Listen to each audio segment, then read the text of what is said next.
पीड़िता के पालन पोषण का ग्रामीणों ने उठाया बीड़ा।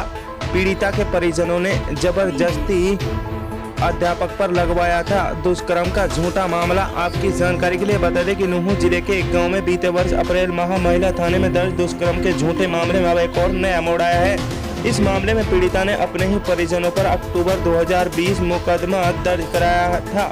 पीड़िता ने इस झूठे मामले में डरा धमकाकर मुकदमा दर्ज कराने का खुलासा किया, तो दूसरी ओर कोर्ट के आदेश पर अब अध्यापक पक्ष व अन्य ग्रामीणों ने पीड़िता बेटी के पालन पोषण का बीड़ा भी उठाया है। इस मामले में आए नए मोड़ की लोग प्रशंसा कर रहे हैं। बता दें कि जिले में काफी समय से कुछ शरारती तत्व गांव के बड़े लिखे युवा को झूठे मामले में फंसाकर अपनी राजनीति चमकाने का चक्कर में थाने में मुकदमा दर्ज करा रहे हैं। ऐसा ही एक मामला नूंह खंड के एक गांव में सामने आया था, जहां पर गांव की दूसरी पार्टी ने एक अध्यापक के खिलाफ बीते वर्ष अप्रैल माह में एक दुष्कर्म का झूठा मुकदमा दर्ज कराया। लेकिन अक्टूबर 2020 में उसी पीड़िता ने अपने परिजनों के खिलाफ कई धाराओं के तहत मुकदमा दर्ज कराया है। पीड़िता ने परिजनों के दबाव व मारपीट करने पर मास्टर फजल को साजिश के तहत फंसाने का खुलासा किया। अब उसी पीड़िता के लिए झूठे मामले में मुकदमा के शिकार हुए अध्यापक के परिजनों व ग्रामीणों ने बड़ा कदम उठाया है। अध्यापक व उसके परिजन अब बेटी का पालन पोषण अपने घर पर ही करेंगे। अध्यापक ने बताया कि उनकी 2 बहनें पहले से ही थी, अब 3 बहनें हैं। नूंह कोर्ट में सुनवाई के दौरान झूठे मामले की शिकार पीड़िता ने अपने परिजनों के साथ जाने से साफ मना किया, तो अध्यापक, उनकी माता, भाई व ग्रामीणों ने पीड़िता के पालन पोषण का बड़ा कदम उठाया है, जिससे वे पीड़िता को कोर्ट के आदेश पर अपने घर पर ले आए, जहां पर पीड़िता पूरी तरह से खुश है। वहीं अध्यापक, उनके परिजनों ने जिले के लोगों से अपील की है वे इस तरह से झूठे मामलों से बचें, अपनी राजनीति चमकाने के चक्कर में किसी का भविष्य से खिलवाड़ न करें।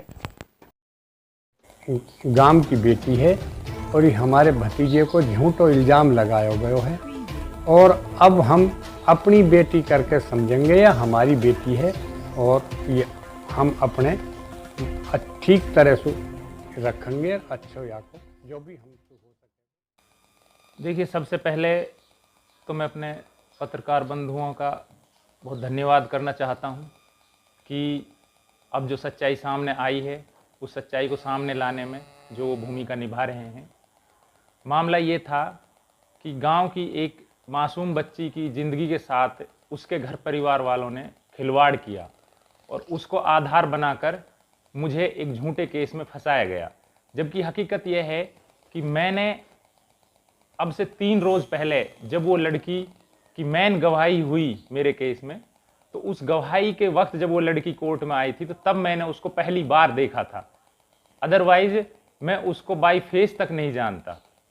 और उस बेटी ने जो हिम्मत दिखाई है, जो समाज को एक मैसेज दिया है कि अपने घर परिवार वालों के खिलाफ जाकर उन्होंने एक सच्चाई को सामने लाया है, और इस सच्चाई की लड़ाई में उन्होंने अपने पूरे घर परिवार को छोड़कर, और जो कानून और जो प्रशासन और जो समाज को जो सच्चाई बताई है वो काबिल तारीफ़ है।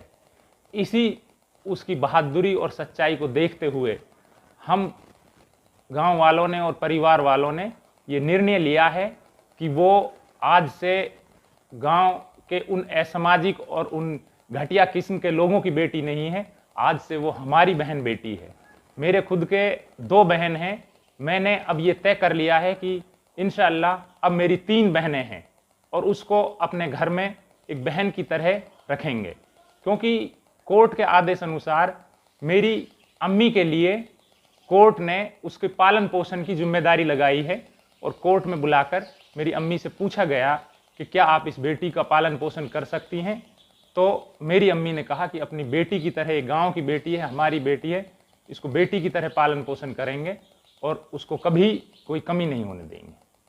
तो समाज से मेरा यह अनुरोध है कि मेवात में इस तरह की जो झूठी घटनाएं हो रही हैं, उसमें झूठे केसों में सरकारी मुलाजिमों को, अच्छे पढ़े लिखे या अच्छे लोगों को फंसाया जा रहा है।